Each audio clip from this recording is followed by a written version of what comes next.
Olá, meus irmãos, estamos juntos de novo. É hora do pôr do sol e nós estamos reunidos aqui para agradecermos a Deus por mais um dia que Ele nos concedeu. Que maravilha, né? Estamos vivos. É um motivo de alegria e satisfação para cada um de nós estarmos aqui nesse momento para fazermos mais uma meditação de pôr do sol, porque Deus nos concedeu vida e saúde para isso.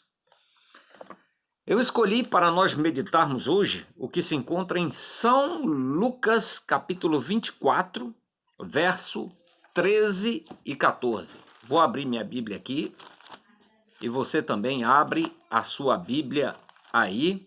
São Lucas, capítulo 24, verso 13 e verso 14.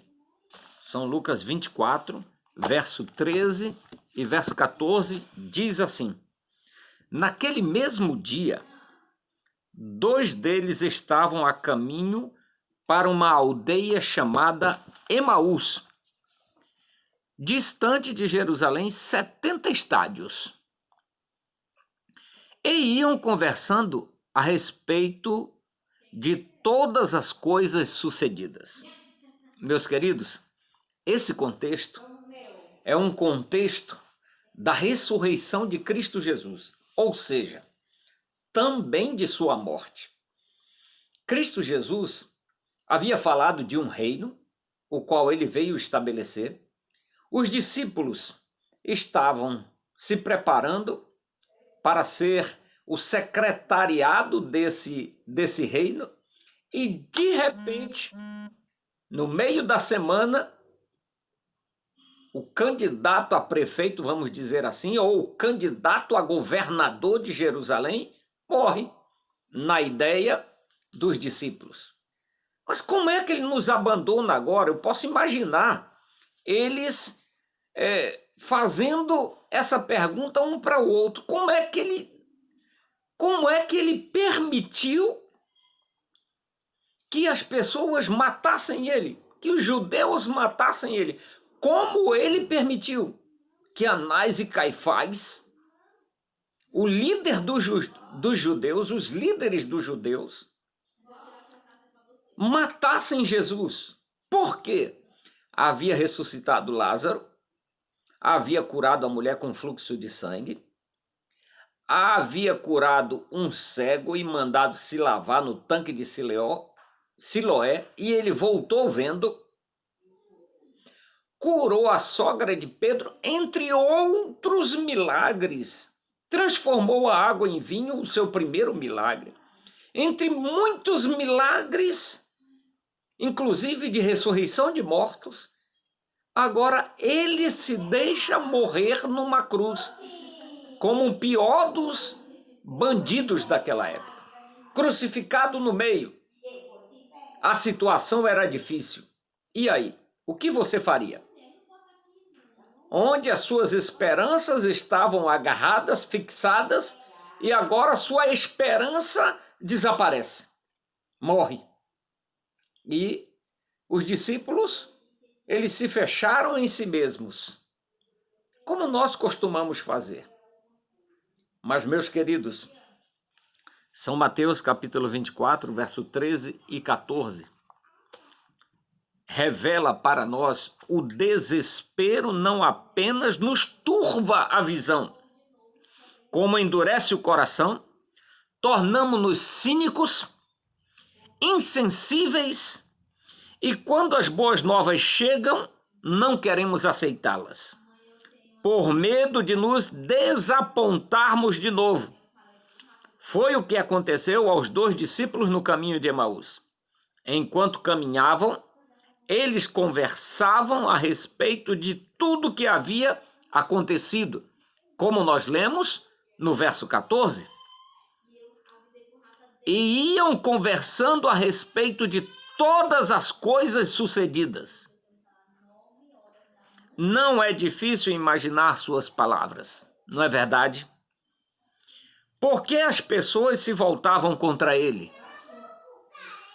Ele poderia ter descido da cruz. Por que não fez isso?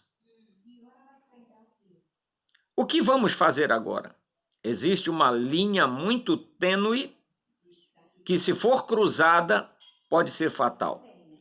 E a linha que separa o desapontamento da raiva entre ser ferido e odiar, entre a amargura e a culpa, se você está aproximando dessa linha, permita-me pedir-lhe que não a cruze. Dê um passo para trás e deixe que Jesus faça o que ele fez por aqueles homens, encontrar-se com eles no momento da dor. Queridos, existem momentos que são difíceis para nós. Existem momentos que nós procuramos a terra para colocarmos o nosso pé e não encontramos.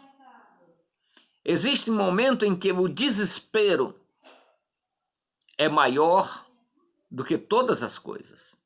E quando nós estamos nesta situação de desespero, angústia, dor, tem a condição de nós cruzarmos a linha. Mas não permita que você cruze a linha. Ela pode ser fatal. É a linha que separa o desapontamento da raiva. Não permita que o desapontamento se torne raiva na sua vida. Permita encontrar-se com Ele, com Jesus Cristo.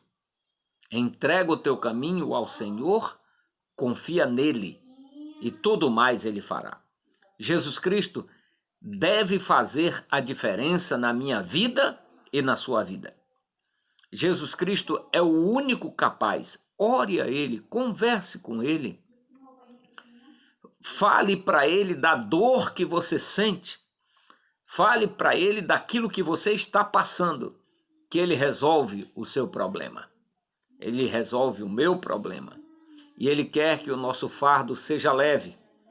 Não seja nem de desespero e nem de raiva. Confie no Senhor.